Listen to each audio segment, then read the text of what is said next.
Hello and welcome to another video. Today we are going to register and update Red Hat Enterprise Linux. First of all, I think my machine is registered, so let's unregister it. Okay, now we can begin. So first of all, when you install Red Hat Linux, you can register it so that we can have repositories and we can update the system and install any software we need.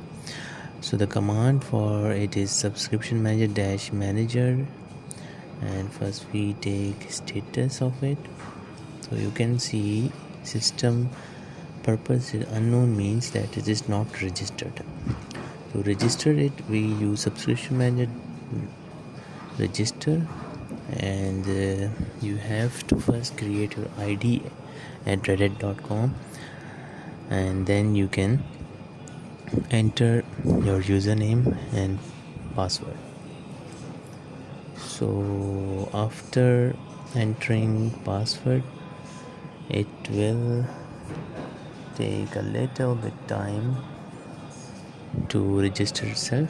Okay, so here we can see that we got the message. The registered system name is localhost.local domain.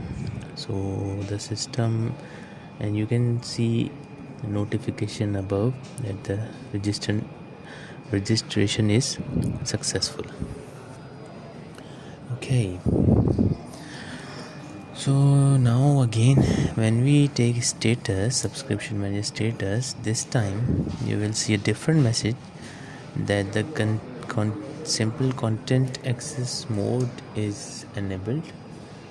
So therefore we have access to the content. Okay, so now let's see what is the version we are using. So right now it is Red Hat Linux 9.3. so we are going to update it with yum update command. Currently the latest version of Red Hat Enterprise Linux is 9.6. so when we run the yum update command, the version of this machine will be you can say the version will be updated to 9.6.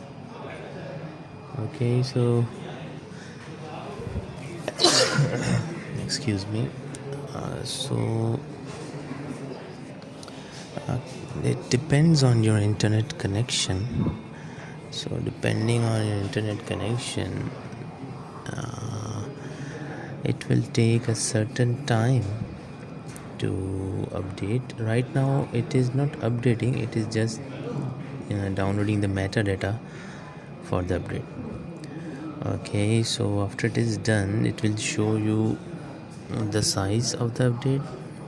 So when I write yes or Y, the machine is now updating. So again, depending on the internet connection, it will take certain amount of time. So you can see there are 651 updates that need to be downloaded and installed. So we will just skip this. Okay, so we can see the update is complete. You can see message at the end, and to check the version is updated or not, we can use command cat/etc/os-release, and yes, the version is updated. It's 9.6 now, and we have to reboot the machine so for the effect. And we can also check again by yum update, and you can see there is nothing to do. It's fully updated. So that's all. Okay, let the message come. Okay, that's all. Thank you.